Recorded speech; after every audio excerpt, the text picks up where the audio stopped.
I just had a thought. Carry this little camera in case something comes up. Walking along, and I thought to myself, there's a video I want to show.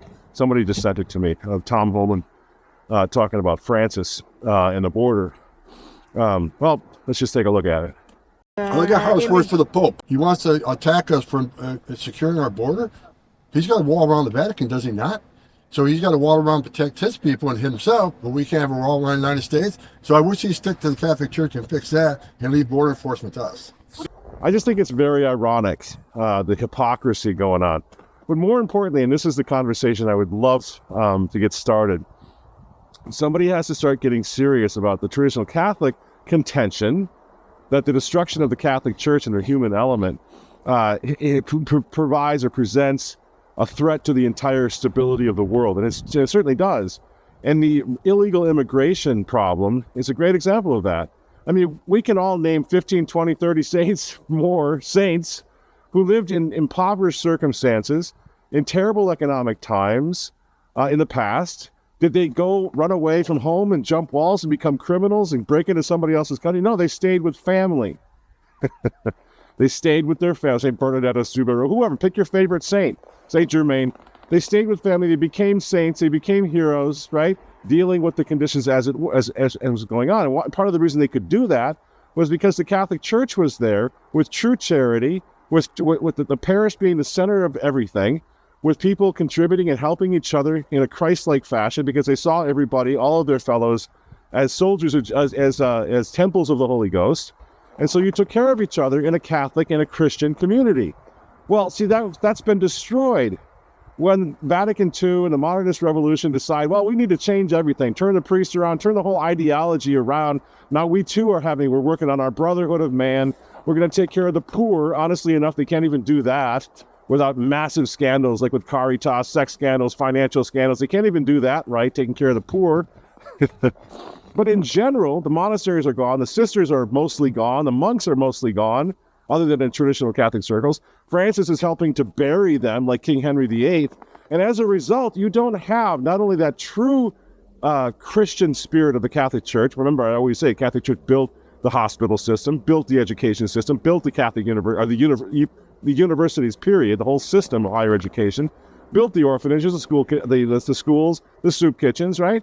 That was all there. That was part of the infrastructure of a traditional Catholic world, right? The Catholic confessional state, which now the Church of Vatican II, the Church of Pope Francis, the Church of Accompaniment, the Church of the Synodal Church has declared war on that. And now they're going to take care of the poor, right? Separating the spiritual and the corporal works of mercy for some reason. God knows why. So I think that would be a fascinating discussion. Why are these people leaving these, especially the formerly Catholic countries? Why are they leaving in droves? Why are they jumping over walls? And again, we get really into this in the new show, our new Underground, which is available right now, and we'll put a link down below. Why are they leaving? Why are the countries becoming hellholes? Everybody's trying to get out. Why is the Catholic family so destructured,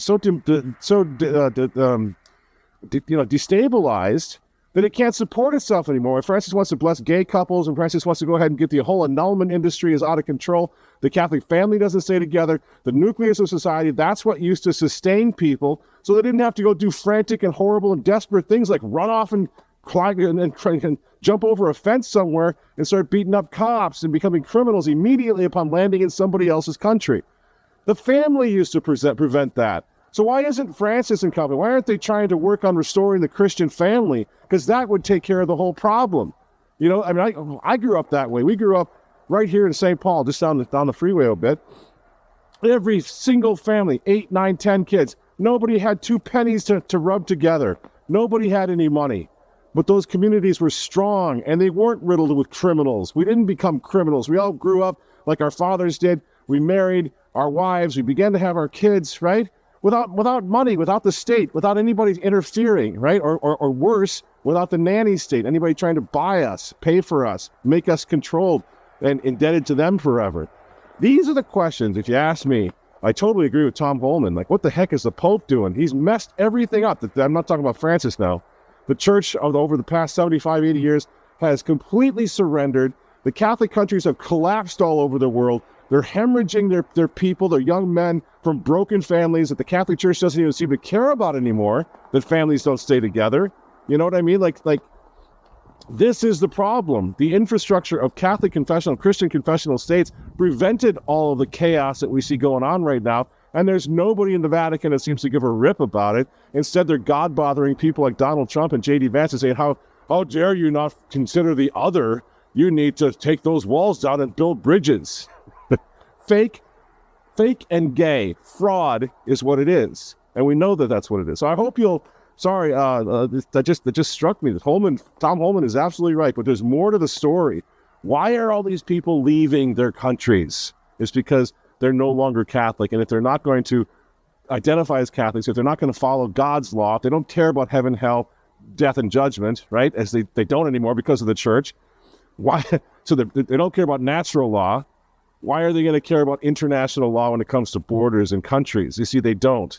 So I take it even further than Tom Holman. I blame Francis. I blame the Church of Vatican II for destabilizing the entire world and for not only making it worse by attacking people like Trump, Vance, who are trying to at least put walls up to prevent the chaos that's been unleashed in the formerly Catholic countries by these modernist, liberal, infiltrators of the Catholic Church. That's my little rant. Go check out my videos. Pretty cool. It's up right now at remnant-tv.com. It's at YouTube. And it gets really into this, especially at the beginning. And then we go into the Gaza thing. We have a couple of great bishops from Jerusalem who are speaking out about what's really happening over there, too. So God bless you all, and have a great day.